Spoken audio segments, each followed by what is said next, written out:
Good morning, class 8.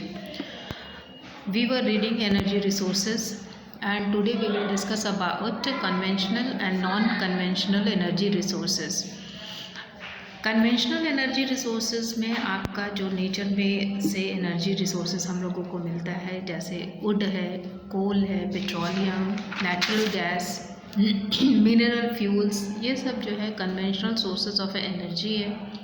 ये exhaustible होता है, एक वक्त आने पे इसके ख़त्म होने का ख़तरा बना रहता है। इसीलिए हमेशा इसके यूज़ को लेकर की चिंता बनी रहती है कि अगर ज़रूरत से ज़्यादा इसका यूज़ कर लिया गया तो in coming future it may be ended.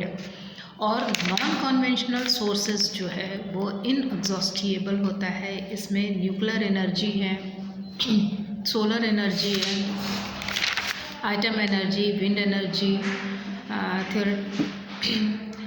Thermal energies, tidal energy, ये सब इसमें यूज़ किए जाते हैं।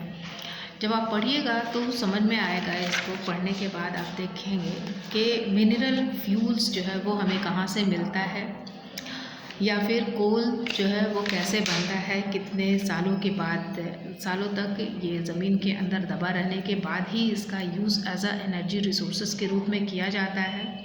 वुड, लकड़ी को तो जानते ही हैं कि लकड़ी पेड़ों से, जंगलों से काट कर लाते हैं और उसको कुकिंग और हीटिंग के लिए यूज़ किया जाता है। बाद में पेड़ फिर से उग जाते हैं, इसीलिए इसे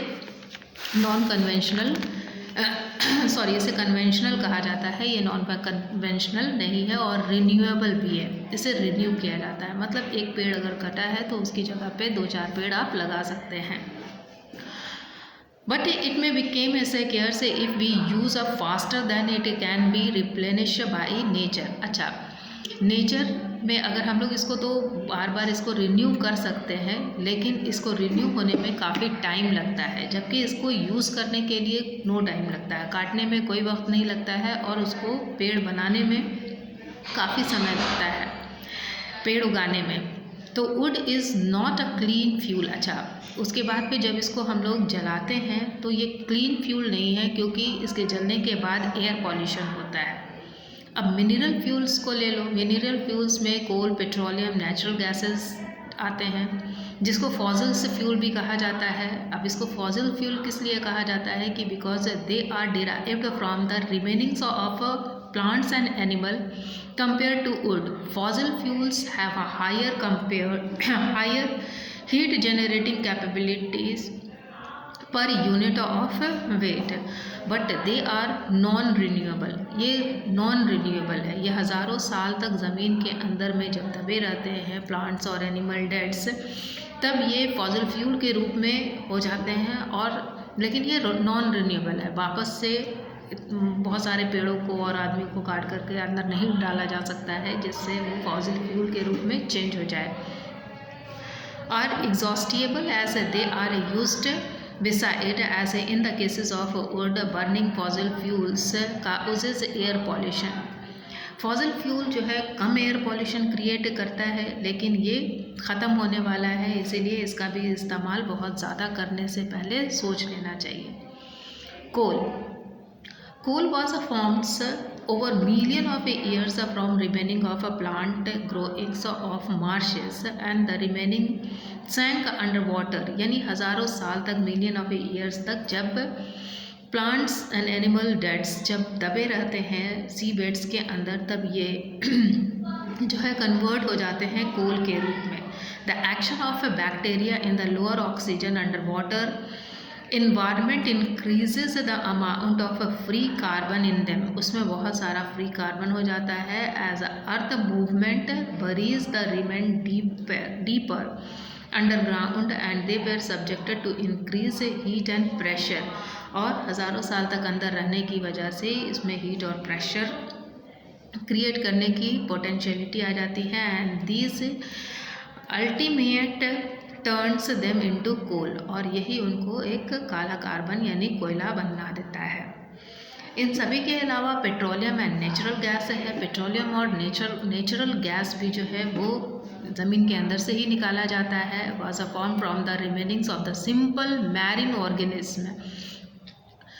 both plant and animal deposits in shallow depressions of the sea beds, यानी हज़ारों साल तक समुद्र के गहराइयों में दबे रहने के बाद जो है प्लांट्स और एनिमल के डिपोजिशन जो है वो covers the layer of layer of sediments, और ये सेडिमेंटेड रॉक से दबे हुए रहते हैं and over million of years, यानी इसको बनने में भी मिलियन ऑफ ईयर्स लग जाता है. While the sediments hardened into rocks and trapped remains decays in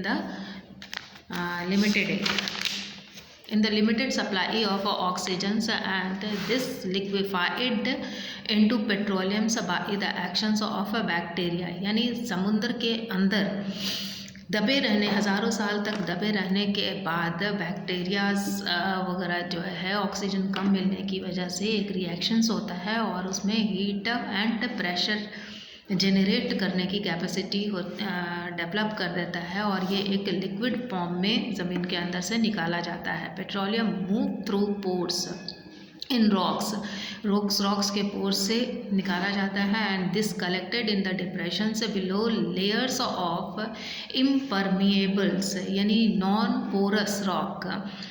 दस underground reservoirs of petroleum were formed. ज़मीन के अंदर ही इन पेट्रोलियम के लिए रिजर्वियर्स बनाया जाता है, यानी पेट्रोलियम वेस्ट ना हो जाए उसके लिए रिजर्वियर बनाया जाता है. And usually such reservoirs have natural gases trapped in the space above the oil, और इस ऑयल के ऊपरी सतह पे जो है नेचुरल गैस मिलती है. Natural gas consist chiefly of methane gas. इसमें सबसे चीफली गैस जो होता है, सबसे मेन गैस जो होता है वो मीथेन होती है. सो you are suggested to go through the lines given in this exercise and solve the question answer of this chapter, and I hope you will understand this chapter clearly. Next time we will start the next chapter, that is agriculture में भी हम लोग थोड़ा सा पढ़ लेंगे इसको. चलिए, that's all for today.